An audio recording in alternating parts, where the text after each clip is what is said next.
This is it. Don't get scared now.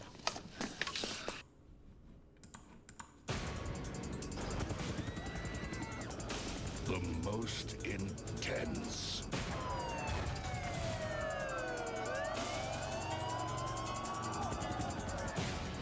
The most horrifying. It's in your blood. Resident Evil 3 Nemesis. The nightmare continues, only from Capcom. Alright then, don't know if I agree with all that, but okay.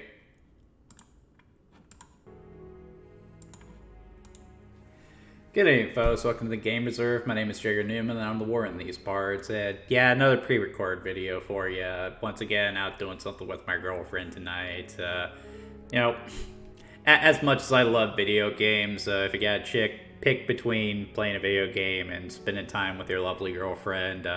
Yeah, you should probably go out with the pretty girlfriend, shouldn't you?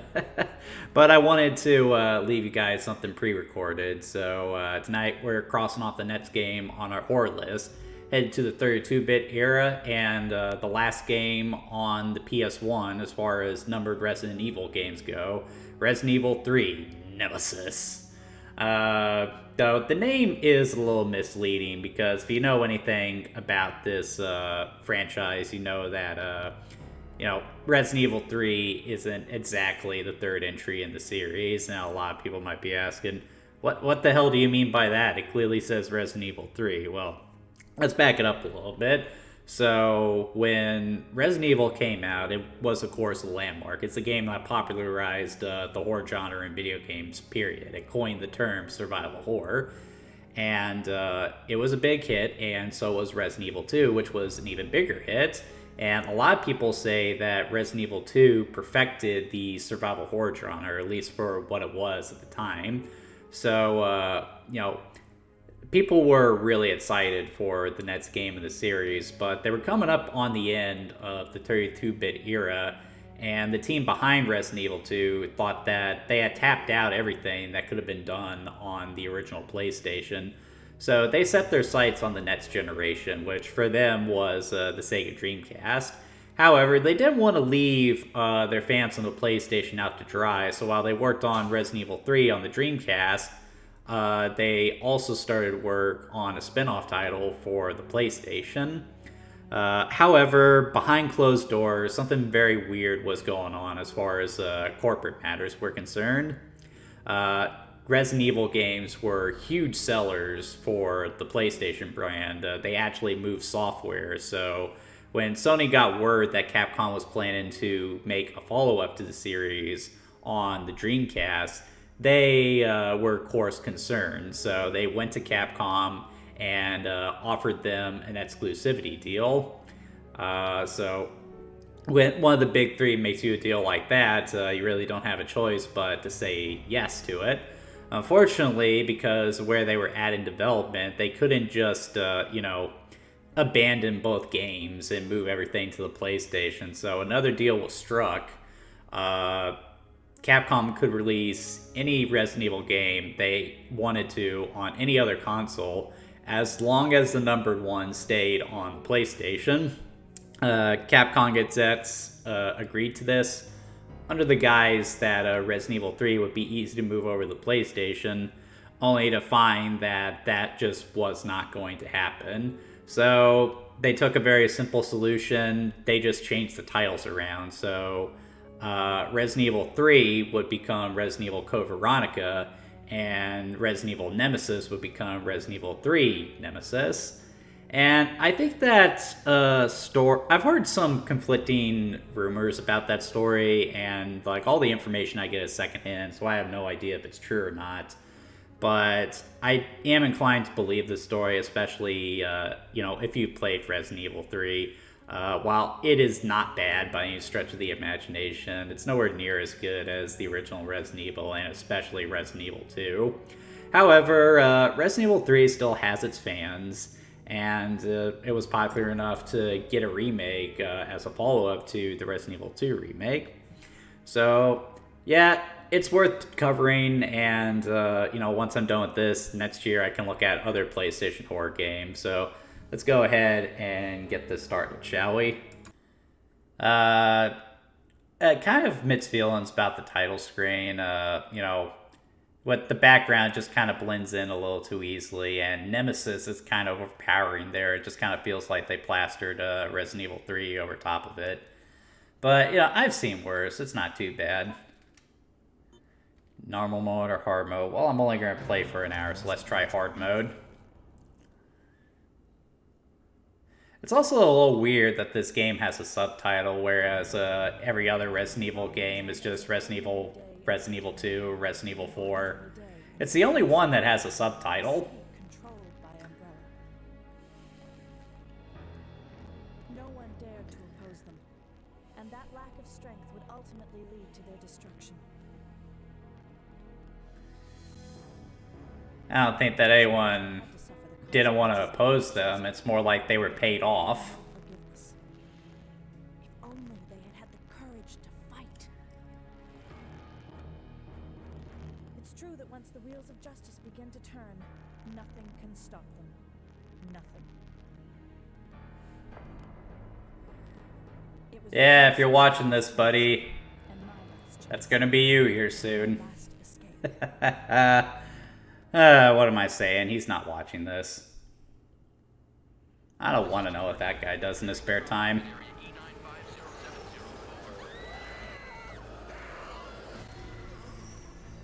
Credit where credit is due. These are some really impressive pre-rendered graphics, too. Like, though it is still very primitive CGI, like, the detail, especially how gory the zombies are, the lighting, it's all really cool. Like, they've gotten really good at this point.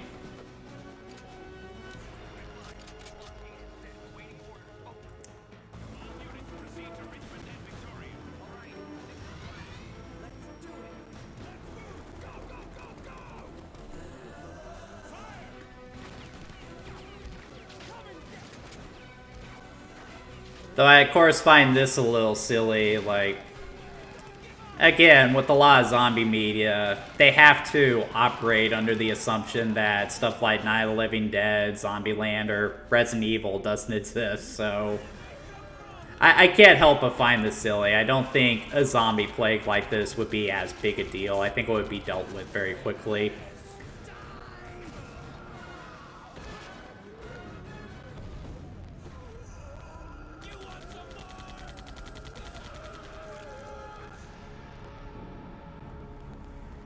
Seriously, dude, at that range, put the barrel to the zombie's head. What are you doing?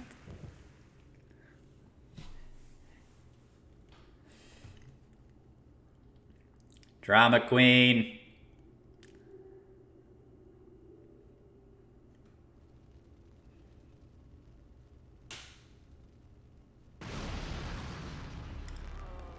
Not sure what the hell happened there, but...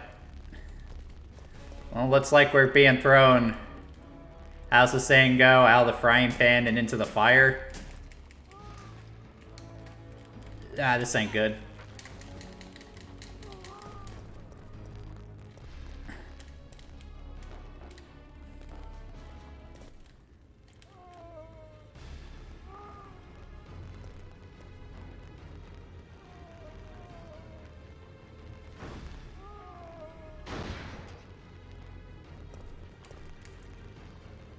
Turn around and run.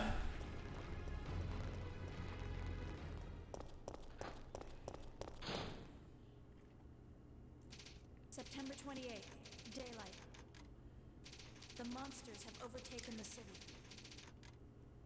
If I'm not mistaken, that takes place a day before Resident Evil 2. And later in the game, cuts to a day after Resident Evil 2. So, yeah, the events of this game run concurrently to Resident Evil 2. That's kind of a neat idea, seeing Raccoon City from a different perspective. Get out of here. What? What do you think you're talking about? I just lost my daughter out there. How dare you tell me to go back outside? I'm sorry about your daughter, but there isn't gonna be any rescue. We have to get out of here. No! I'm not going anywhere. I'd rather starve to death in here than be eaten by one of those undead monsters. Now leave me alone. I think it would still be eaten at some point. They're going to find their way in there eventually.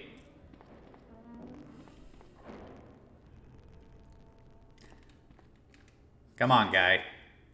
I'm not leaving. Never. Just get away from me.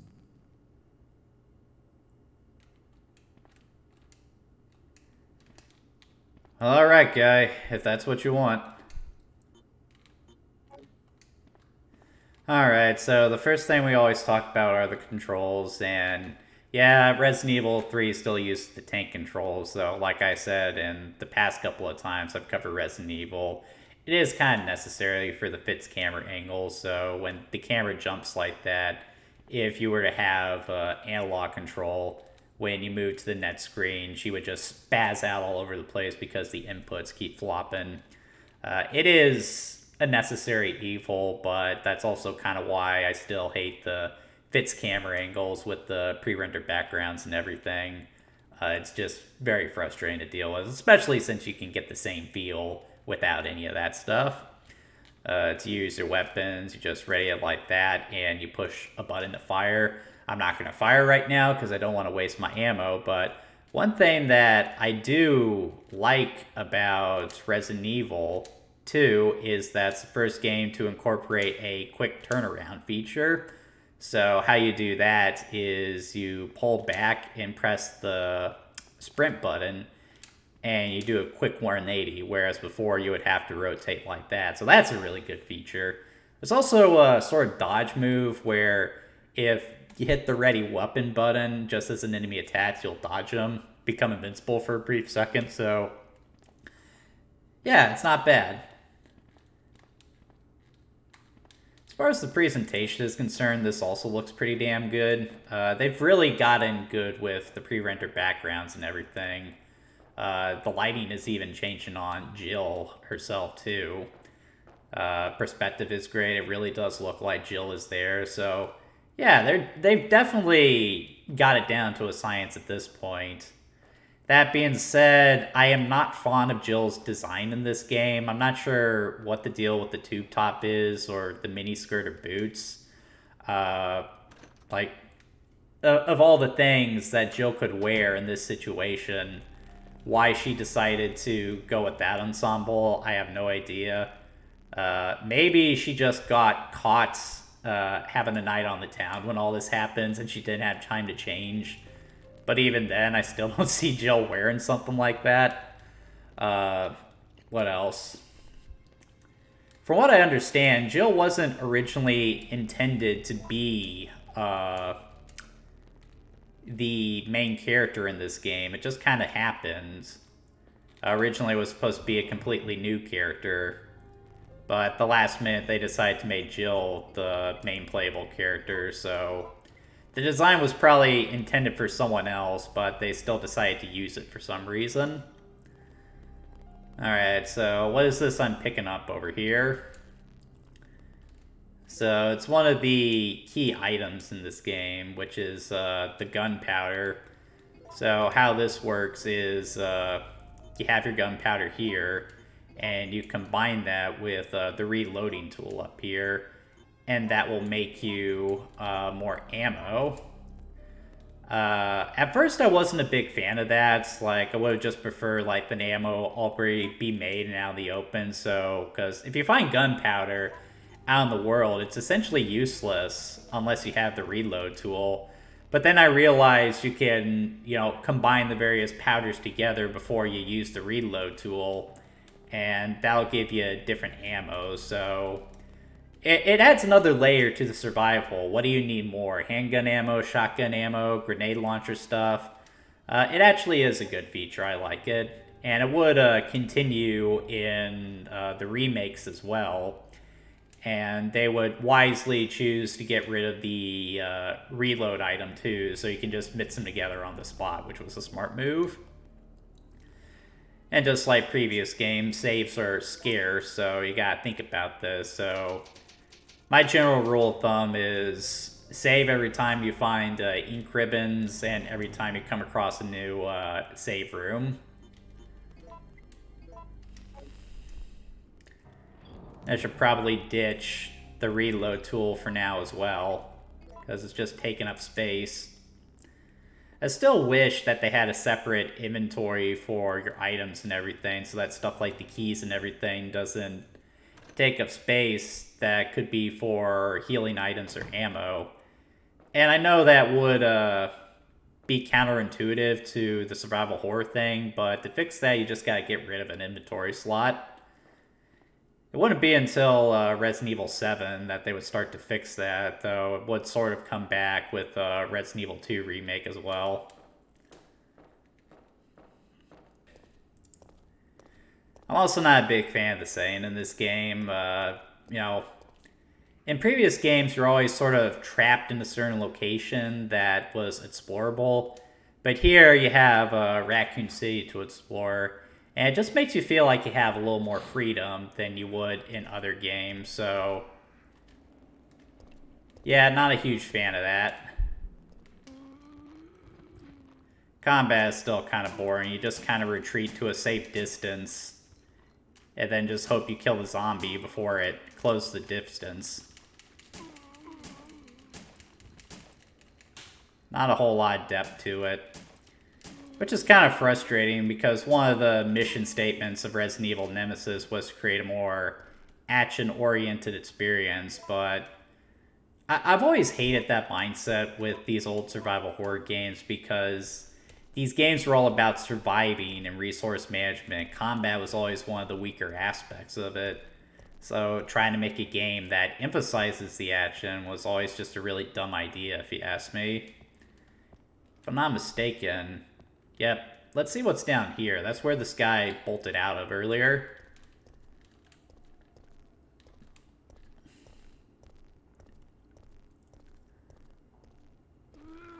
Whoop. Back off, Jack.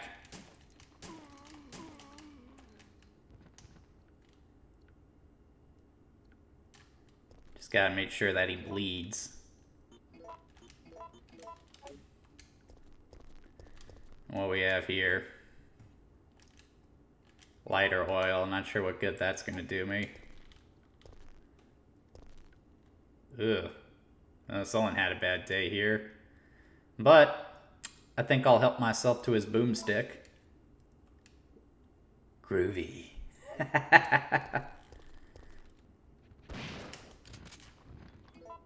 That's always satisfying. 2 for the price of 1. That's how I like to do it. I guess I got a critical shot with that guy. Wasted a bullet, though. That sucks. Compromised, bah! Oh, balls. Thankfully, I know exactly what to do in this situation. Take aim. Wait for it. Steady. Steady. Steady. What now? You undead flesh eaters. Yeah, so you have a separate button for stuff like that. You hold the R1 button and you'll aim at an enemy. But if you hold the R2 button, you'll aim at a destructible element like that. So yeah, a nice element of strategy to it. I like it. And this place really has seen better days. Hey look, there's our RIPD right there. Did I just say RIPD? Man, it seems like forever ago when that movie came out.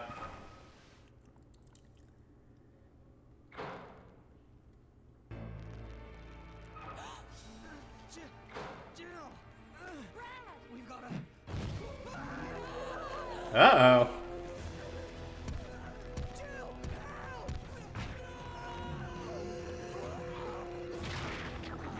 Ooh. Oh, no.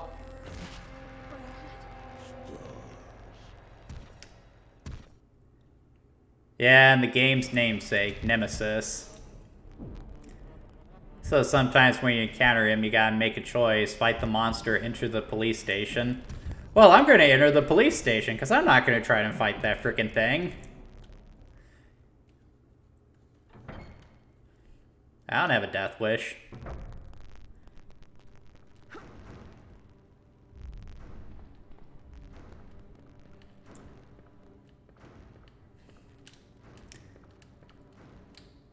Nice to see that those doors hold at least.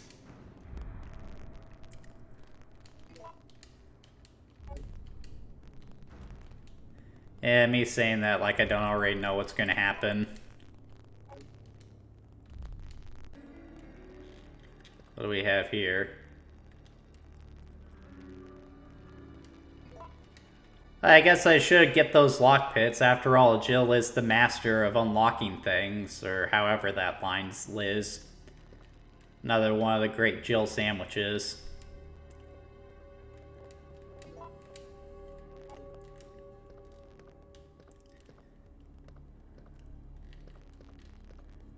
What is all this? Alright, what we got in here? Okay, last time I played this, it was actually a Magnum, so yeah, things do mix around a little bit. That's a good draw, though, I will say. Alright, let's get out of here. Maybe Nemesis has gone away.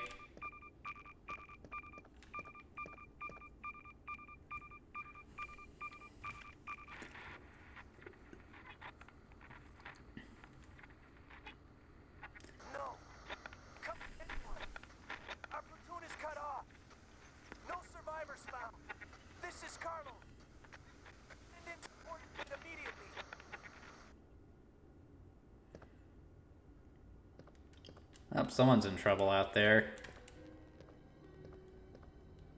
I guess I better go save him.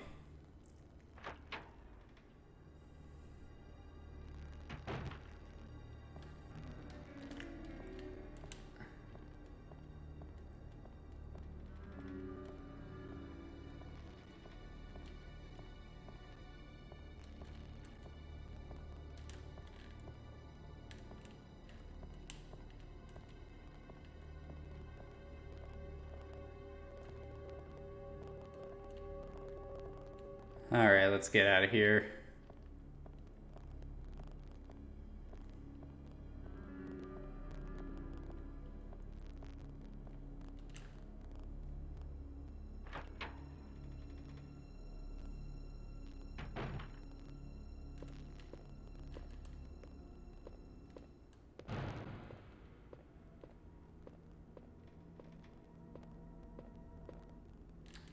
Wait, can I get in through this door? Do have lockpicks now. I guess not.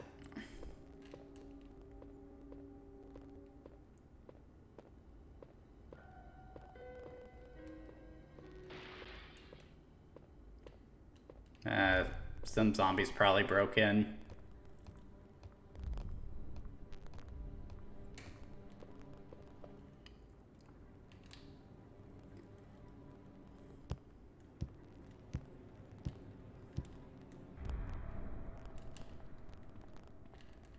Oh, that's like, whoa! Okay, now we're running.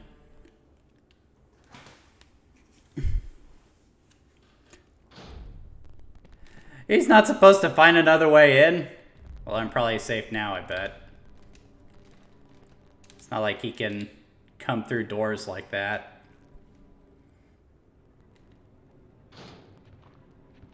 Ah, crap. Ah! Wait, what's that? Oh, hell! He's in the room with me. That's not supposed to happen. Me saying it like I had never played this game. Of course he can come into doors. That's part of what makes him so scary. But it's time to run. In fact, I'm going to pop some health. Just so I can run smoothly.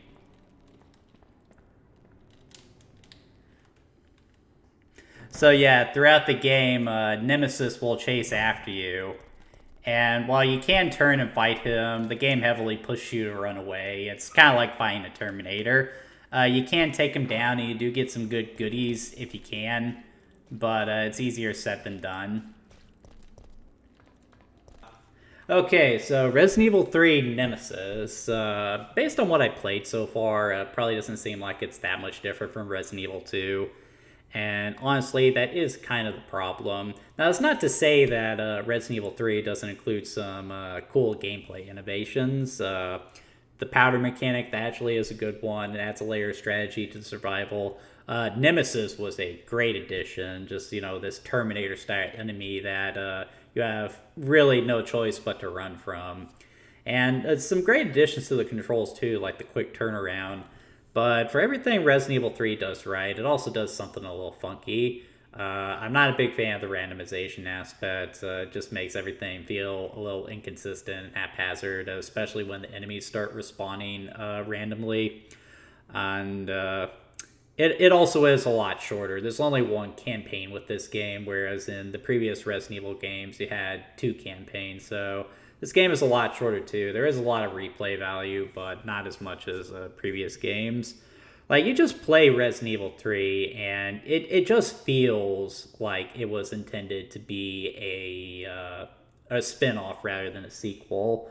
More like Resident Evil 2.5 as opposed to a proper Resident Evil 3. It doesn't continue the story in any meaningful fashion. It doesn't, innovate on the gameplay in any meaningful way either. It really is just, Resident Evil 2, but with a twist. But at the same time, it's still Resident Evil 2 with a twist. And, while I'm not a big fan of these old school survival horror games, I do admit they are still a lot of fun to play around this time of year. So while I would still definitely suggest modern gamers play the Resident Evil 2 remake, maybe not the Resident Evil 3 remake. I honestly wasn't a huge fan of that one either. But if you're big into game design, Resident Evil 3 is still worth checking out.